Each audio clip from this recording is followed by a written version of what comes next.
Hi అండి, అందరికీ నమస్కారం. నేను మీ శివలక్ష్మి. ఈరోజు మనము healthy and tasty sprouts curry సింపుల్గా ఏ విధంగా చేయాలో తెలుసుకుందాం.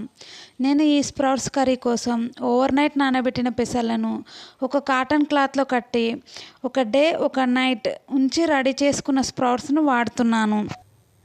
నేనైతే ఎక్కువ ఇంగ్రీడియంట్స్ వేయకుండా స్ప్రౌట్ టేస్ట్ డామినేట్ చేసే విధంగా ఈ కర్రీ చేస్తున్నాను. దీనికోసం స్టవ్ వెలిగించి స్టవ్ పై ఒక మట్టి కుండ తీసుకున్నాను. దీనిలో 2-3 టేబుల్ స్పూన్స్ ఆయిల్ వేసుకొని తర్వాత ఒక మీడియం సైజ్ ఆనియన్ను ముక్కలుగా కట్ చేసుకొని వేసుకున్నాను. ఇవి కొంచెం ఫ్రై అయిన తర్వాత 1 టీ స్పూన్ అల్లం వెల్లుల్లి పేస్ట్ వేసుకొని ఫ్రై చేసుకోవాలి. తర్వాత ఆనియన్స్ అండ్ అల్లం వెల్లుల్లి పేస్ట్ మంచిగా ఫ్రై అయిన తర్వాత ఆనియన్స్ కూడా కొంచెం గోల్డెన్ కలర్లోకి వచ్చిన తర్వాత 2 రెబ్బల కరివేపాకును వేసుకొని ఫ్రై చేసుకోవాలి. ఇవన్నీ ఫ్రై అయిన తర్వాత 2 మీడియం సైజ్ టమాటాలను ముక్కలుగా కట్ చేసుకొని వేసుకోవాలి. వేసుకున్న టమాటాలని కొంచెం కలుపుకుంటూ మగ్గనివ్వాలి.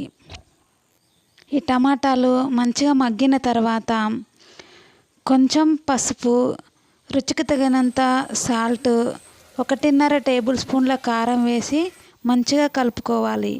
ఇవన్నీ బాగా ఉడికిన తర్వాత మనం రెడీ చేసుకొని పెట్టుకున్న స్ప్రౌట్స్ని ఇందులో వేసుకొని కలుపుకోవాలి. ఇవన్నీ కొంచెం ఉడికిన తర్వాత కావలసినన్ని నీళ్లు పోసుకొని ఉడికించుకోవాలి. ఈ మొలకెత్తిన విత్తనాలు జీర్ణ వ్యవస్థను మెరుగుపరచడంలో సహాయపడతాయి. ఇందులో ఫైబర్ ఎక్కువగా ఉంటుంది. ఇందులో పుష్కలంగా ఉండే ఎంజైములు జీర్ణ వ్యవస్థను మెరుగుపరచడమే కాకుండా బరువును తగ్గించడంలో సహాయపడతాయి.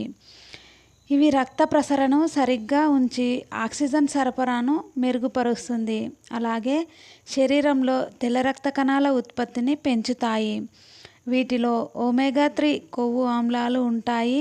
ఇవి రక్తంలోంచి చెడు కొలెస్ట్రాల్ను తొలగిస్తాయి. రక్తనాళాల వాపును తగ్గించే లక్షణాలను కలిగి ఉంటాయి. ఈ మొలకెత్తిన విత్తనాలను నేరుగా తినడం వల్ల గ్యాస్ ఎక్కువగా వస్తుంది. ఎందుకంటే ఎక్కువ ప్రోటీన్ ఉంటుంది. ఈ హై ప్రోటీన్ వలన గ్యాస్ ఎక్కువగా రిలీజ్ అవుతుంది. కొంచెం ఉడికించి తినడం వల్ల ఈ ప్రాబ్లంను కొంచెం వరకు తగ్గించవచ్చు. నేనైతే ఎక్కువ ఇంగ్రీడియంట్స్ వాడకుండా సింపుల్గా హై ప్రోటీన్ కర్రీని రెడీ చేసుకున్నాను. నా వీడియో కనుక నచ్చినట్లయితే నా ఛానల్ని సబ్స్క్రైబ్ చేసుకోండి. అలాగే బెల్ ఐకాన్ని క్లిక్ చేసి ఆల్ అనే ఆప్షన్ని క్లిక్ చేయండి. Thank you for watching my videos. Thank you.